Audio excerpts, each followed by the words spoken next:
Assalamualaikum warahmatullahi wabarakatuh. Saya Rosalinda dari kelas 12 MIPA 4 akan melaksanakan pembahasan ujian Bahasa Indonesia untuk soal nomor 2 tentang teks cerita sejarah dari daerah masing-masing. Karena saya berasal dari daerah Sarolangun, maka saya akan mengangkat cerita sejarah asal mula nama kota Sarolangun. Disimak pembahasannya.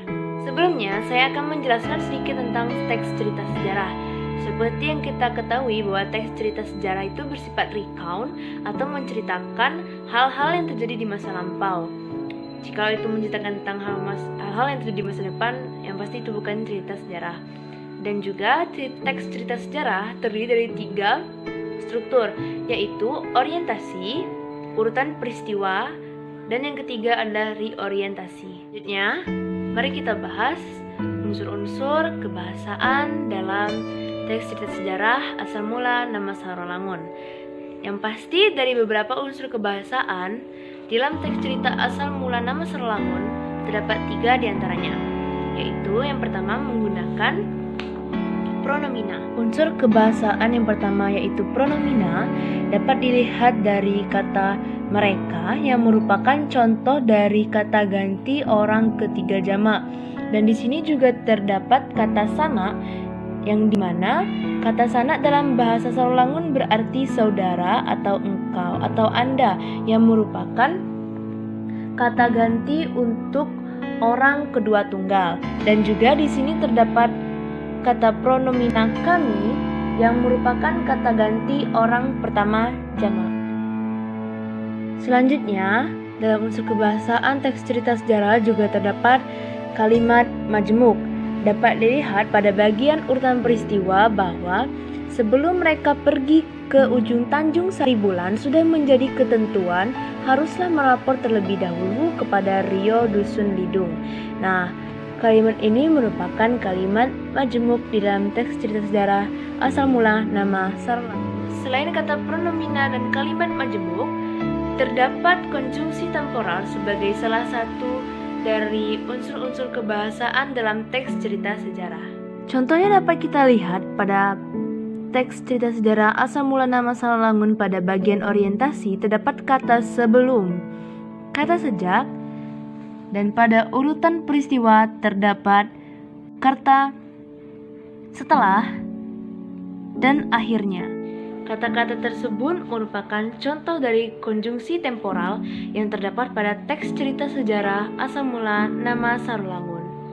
Selanjutnya, kita akan membahas unsur intrinsik yang terdapat pada teks cerita sejarah asal mula nama Sarolangun. Dimulai dengan temanya yang mengangkat tema asal mula dan juga alur dari cerita teks sejarah, yang mana teks cerita sejarah asal mula nama Sarolangun menceritakan hal-hal yang telah terjadi di masa lampau. Oleh karena itu, teks cerita sejarah asal mula nama Sarolangun disebut menggunakan alur mundur.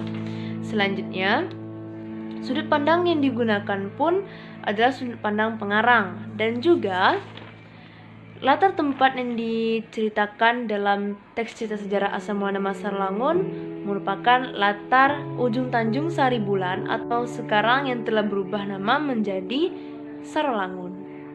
Lalu tentang penokohan dari tokoh Rio Datuk Bagindo Tuwo di ujung Tanjung ini telah tersurat dalam bagian orientasi, di mana pengarang telah menjelaskan bahwa orang yang dapat menjadi datuk adalah orang-orang yang memiliki ilmu atau orang yang berilmu dan sangat dihormati serta sangat ditakuti oleh rakyatnya. Dikarenakan teks cerita sejarah asal mula nama Sarolangun ini lebih dominan menceritakan tentang bagaimana asal kata Sarolangun tersebut didapati, jadi keseluruhan teks tersebut tidak menyorot satu tokoh saja, melainkan lebih kepada menjelaskan mengapa nama dari desa ujung Tanjung Saribulan berubah menjadi Sarolangun. Dijelaskan pada bagian orientasi bahwa dikarenakan tamu yang datang untuk menemui Rio Datuk berpindah tempat yang disebut Melangun oleh orang-orang dusun sekitar, dan juga dua orang tersebut berasal dari daerah Suro, maka daerah tersebut berubah menjadi Suro Melangun. Namun dikarenakan logat dan ejaan orang dusun, Suro Melangun berubah menjadi Sarolangun. Demikianlah ulasan dan pembahasan tentang teks cerita sejarah asal mula nama Sarolangun. Sekian dari saya Rosalinda. Jika terdapat kesalahan atau kekurangan dalam penjelasan, saya mohon maaf. Assalamualaikum warahmatullahi wabarakatuh.